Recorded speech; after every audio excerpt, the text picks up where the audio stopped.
आप जयपुर आए हैं और जयपुर के अंदर में आपकी पार्टी की आप एक तरह से नींव रख रहे हैं। क्या आगे क्या रहेगा आपकी पार्टी की राजस्थान में, क्या क्या संभावनाएं तलाश रहे हैं? सर, सबसे पहले तो मैं स्पष्ट कर दूं कि सोहेलदेव भारतीय समाज पार्टी की जो नींव है, हमारे पार्टी के राष्ट्रीय प्रमुख महासचिव, पूर्व मंत्री उत्तर प्रदेश सरकार, बड़े भैया आदरणीय अरविंद राजभर जी मार्च महीने के अंदर 9 मार्च को आगाज़ी राजस्थान नामक कार्यक्रम से नींव रख के जा चुके हैं।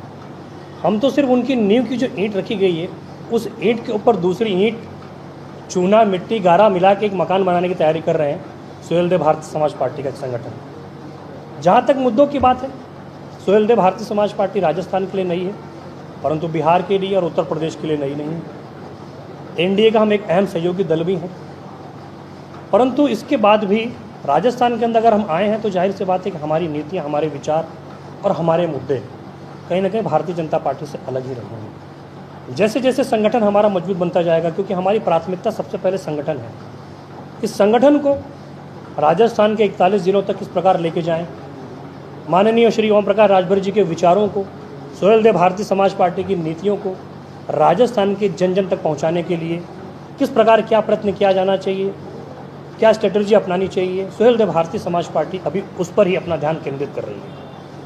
क्योंकि क्या है कि राजस्थान के अंदर राजस्थान की अगर राजनीति की अगर बात की जाए तो यहाँ पे कभी भी तीसरा मोर्चा या तीसरा दल कभी भी अपनी अहम भूमिका निभा नहीं पाया है। क्योंकि अगर हम आरएलडी की बात करें या बीएसपी की बात करें, आरएलपी की बात करें या वहाँ, तो उनका एक अलग अलग क्षेत्र है। अगर आरएलडी की बात करें तो भरतपुर क्षेत्र के अंदर में जैन चौटाला, आप की बात करें तो डूंगरपुर बांसवाड़ा है, नागौर अलग एक क्षेत्र है, सीकर अमराराम चौधरी का है, मार्क्सवादी माले का है। तो क्योंकि आम आदमी पार्टी ने भी यहाँ पर अपनी दस्तक दी थी और कई आंदोलन भी किए, लेकिन वो भी अपने आप को यहाँ पे निखार नहीं पाई। तो आप कहाँ पे अपने आप को इस्टेब्लिश करेंगे? सर, आपने कई पार्टियों का जिक्र किया, उसमें बेनीवाल साहब का आपने जिक्र किया, मार्क्सवादी पार्टी का जिक्र किया, अमराराम पार्टी का आपने जिक्र किया, और आपने बड़ा अच्छा सवाल पूछा। आरएलडी का आपने भी जिक्र किया कि ये क्षेत्रीय पार्टियाँ कहीं ना कहीं पनप नहीं पाती है। अब ये क्षेत्रीय पार्टी अगर पनप नहीं पाती तो उसके परिप्रेक्ष्य में अगर आप जाके देखेंगे तो कहीं ना कहीं इनको पनपना ही नहीं है। ये एन के प्रकार हैं, चाहे जिस पार्टी के साथ में अलायंस में आ जाती हैं, 1 या 2 सीटें ले लेती हैं, 1-2 सीटें जीतने के बाद इनके अगर विधायक वगैरह जीत जाते हैं तो वो अपनी विधानसभा तक ही सीमित रह जाते हैं। जब अपनी पार्टी को लेकर आते हैं राजस्थान के अंदर तो बड़े बड़े वादे करते हैं, बड़ी बड़ी चीज़ें करते हैं, लेकिन नहीं पनप जाते हैं। इसका कारण यही आ जाता है कि वो सिर्फ अपनी विधानसभा तक सीमित हो जाते हैं। उनको राजस्थान के जो 41 ज़िले हैं, वहाँ की जो मुद्दे हैं, वहाँ की जो समस्याएँ हैं, वो उनको नज़र नहीं आती। वो सिर्फ अपनी विधानसभा तक अपने आप को केंद्रित कर लेते हैं। सोहेलदेव भारतीय समाज पार्टी यहाँ पे विधायक बनने के लिए नहीं आई। आपने जिन भी क्षेत्रीय पार्टियों का जिक्र किया उसमें से कई पार्टियाँ उत्तर प्रदेश से बिलोंग करती हैं, लेकिन ये पार्टियाँ कब आती हैं आपके पास? विधानसभा चुनाव जैसे ही आता वैसे मेंढक की तरह टर टर टर टर कर टर्राना शुरू कर देती है। सोहेलदेव भारतीय समाज पार्टी आपके बीच में कब आई है? मार्च के अंदर आई है, 2025 के अंदर आई है। विधानसभा चुनाव यहाँ पे 28 के अंदर है। हमारे पास 3 साल का वक्त है, यानी 3 साल के अंदर हम अपने विचार, अपनी नीतियाँ उत्तर प्रदेश के अंदर हमारे नेता के द्वारा किए गए कार्यों को लेकर राजस्थान की जनता के बीच में जा रहे हैं। हम ये नहीं बोलेंगे कि हम राजस्थान का समीकरण बदल देंगे, हम ये नहीं कहेंगे कि राजस्थान के अंदर जितनी भी समस्या उसको दूर कर देंगे, क्योंकि ये बोलना एक तरह से पूरी तरीके से बड़ी बड़ी झूठी बातें हो जाएंगी। क्योंकि जो सत्ता के अंदर रहेगा, जिसकी सरकार रहेगी, वो ये सब चीज़ कर सकता है। तो हम ये बोलेंगे हम 28 के अंदर सरकार में आ जाएंगे और पूरी तरीके से भूगोल बदल देंगे, परिवर्तन कर देंगे, तो वो नहीं। लेकिन जब मुद्दों की बात आती है, उस मुद्दों को लेकर अगर हम चलेंगे तो जाहिर सी बात है कि सोहेलदेव भारतीय समाज पार्टी पनपेगी, क्योंकि हम क्षेत्रवाद से, भाई भतीजावाद से ऊपर उठ के कार्य करना चाहते हैं। हम हमारी पार्टी के अंदर पर्टिकुलर जातिवाद के नेता तैयार नहीं करेंगे कि भैया तुम जाटों के नेता बन जाओ, तुम ठाकुरों के नेता बन जाओ, तुम राजपूतों के नेता बन जाओ, तुम ब्राह्मणों के नेता बन जाओ। नहीं, हम सबको साथ लेकर चलेंगे, सारी जातियों को लेकर चलेंगे, सारे समाज को लेकर चलेंगे, सारे धर्मों को लेकर चलेंगे, क्योंकि हमारे मुद्दे सर्वप्रथम हैं। हम मुद्दों की राजनीति करते हैं। आप ये बताइए कि जितनी आपने क्षेत्रीय पार्टियों का जिक्र किया कि राजस्थान के अंदर मुद्दे नहीं हैं। हम आज़ादी का अमृतकाल मना रहे हैं, थोड़ा सा कटाक्ष है मेरी सरकार के ऊपर, लेकिन बोलना ज़रूरी भी हो जाता है। आज भी क्या राजस्थान के अंदर पानी की समस्याएं नहीं है? आज भी आपको कई ऐसे जिले मिल जाएंगे जिसके अंदर वहाँ की महिलाएं अपने सर पर घड़े रखकर 2-2, 3-3 किलोमीटर दूर जाके पानी लेकर आती हैं। ये समस्या दूर करने की रिस्पॉन्सिबिलिटी किसकी थी? सरकार की थी। सरकार का ध्यान आकर्षण करने की जिम्मेदारी किसकी थी? जो क्षेत्रीय दल आते कुकुर मुत्ते की तरह पनपने के लिए, इनकी जिम्मेदारी नहीं थी, लेकिन कहीं ना कहीं अपनी जिम्मेदारी से कन्नी काट लेते हैं। आप ही के अंदर एक ज्वलंत मुद्दा चल रहा है राजस्थान के अंदर, गाय बगाए उसकी खबर भी आपको मिल जाती होगी। जिस प्रकार उत्तर प्रदेश को बांटने की बात हो रही है, वैसे मैंने भी सुना है कि राजस्थान के अंदर भी रह के बीच बीच में एक मरु प्रदेश की भी मांग उठ जाती है। कुछ जिलों को मिलाकर मरु प्रदेश बनाया जाए, क्योंकि वहाँ पे संसाधन बहुत हैं, लेकिन उन संसाधनों का दोहन किया जाता है और वहाँ के नागरिकों को उनका जो हक मिलना चाहिए वो उनको नहीं मिलता है। हो सकता है हम इस मांग को भी आगे लेकर चलें, क्योंकि छोटे छोटे राज्यों का जब गठन होगा ना तो उसका विकास होगा। भारतीय जनता पार्टी ने बिहार को काटकर झारखंड किया, विकास हो रहा है। छत्तीसगढ़ किया, विकास हो रहा है। उत्तराखंड किया, विकास हो रहा है।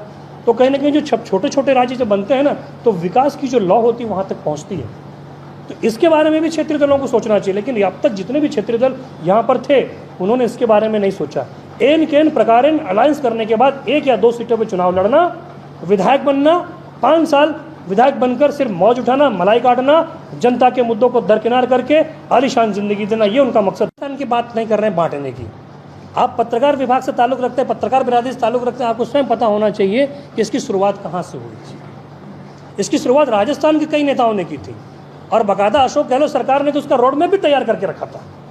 ये जो 9 जिलों का जो गठन हुआ था, जिसको कुछ जिलों के अंदर भजनलाल शर्मा ने सरकार ने जिलों को रद्द कर दिया, अगर आप उसके ध्यान से देखेंगे तो उसके अंदर कुछ जिले ऐसे भी थे जिसको कहने की रोड मैप के रूप तैयार किया गया था कि मरु प्रदेश को अलग किया जाए। हम कहाँ उसकी मांग कर रहे हैं? मांग तो मरु प्रदेश के लोग कर रहे हैं और उस मांग को कांग्रेस खुद करना चाह रही है। हम कांग्रेस के धर्रे पे नहीं चल रहे हैं। हम तो मरु प्रदेश की जो मांग जनता कर रही है, वहाँ के लोग कर रहे हैं ना, उनकी मांग को और आगे ले जाने का प्रयास कर रहे हैं। हम कहाँ मांग कर रहे हैं?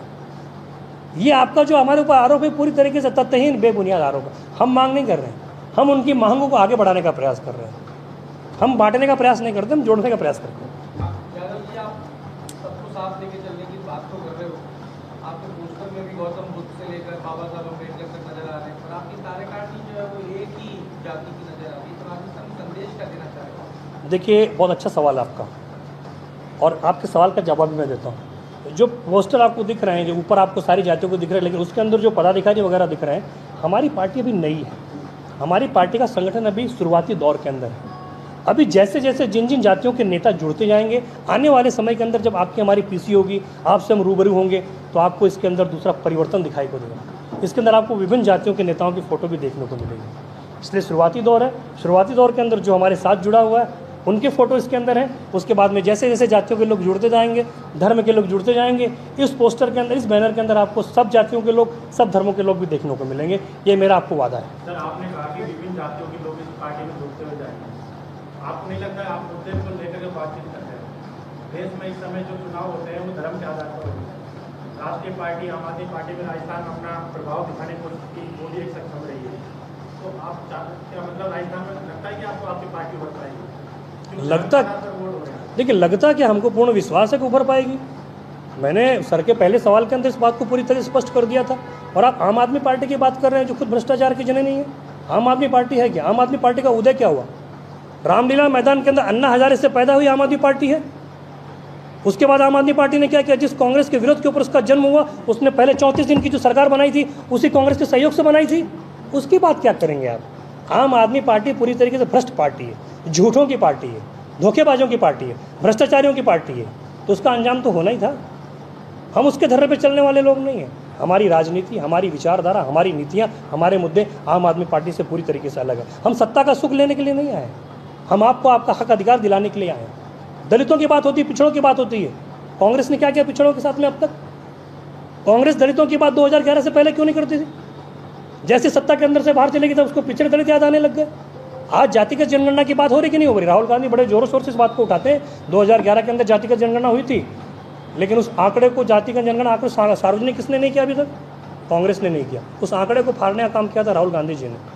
तो कांग्रेस और आम आदमी पार्टी ये एक ही थैले के चट्टे बट्टे हैं। ये दिन में विरोध करते हैं, रात में गलबैयाँ बनाते हैं। तो आप उनसे हमारी तुलना तो बिल्कुल ना करें।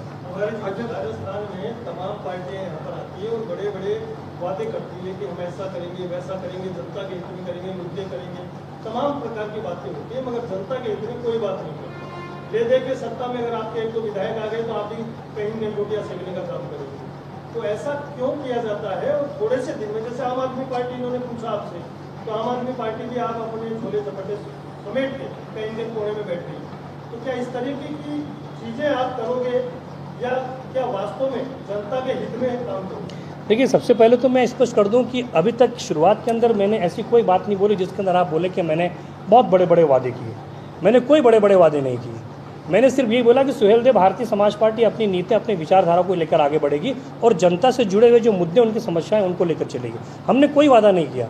हमने ये नहीं बोला कि हम राजस्थान का नक्शा ही बदल देंगे, हम राजस्थान के अंदर रामराज लेके आ जाएंगे। हमने ऐसे कोई वादे नहीं किए। लेकिन आपने ये भी हम पर आरोप लगा दिया कि ये भी हो सकता है कि भैया हमारे 2 विधायक चुनकर आ जाएं तो हम भी हमारी राजनीतिक रोटियां सेक लें। आपने ऐसा कैसे समझ लिया कि हम दूसरी पार्टियों की तरह हैं? आपके दिमाग में ऐसी कैसे बात आ गई कि हम भी अगर विधायक बन जाएंगे तो हम भी वही कार्य करेंगे जो दूसरी पार्टी ने किया? आपने हमें मौका ही नहीं दिया और पहले सवाल खड़ा कर दिया। भैया पहले मौका तो दो। आप हमसे अगर जवाबदेही लेना चाहते हैं तो पहले हमें वो जिम्मेदारी दो। जिम्मेदारी देने के बाद में हमसे सवाल करो, तब हम आपको बोलेंगे कि हाँ, हमने जो वादे किए थे वो हमने नहीं निभाए। तो वो दिन आने दीजिए, फिर आप सवाल पूछिएगा, मैं आपके सवाल को जवाब दूंगा।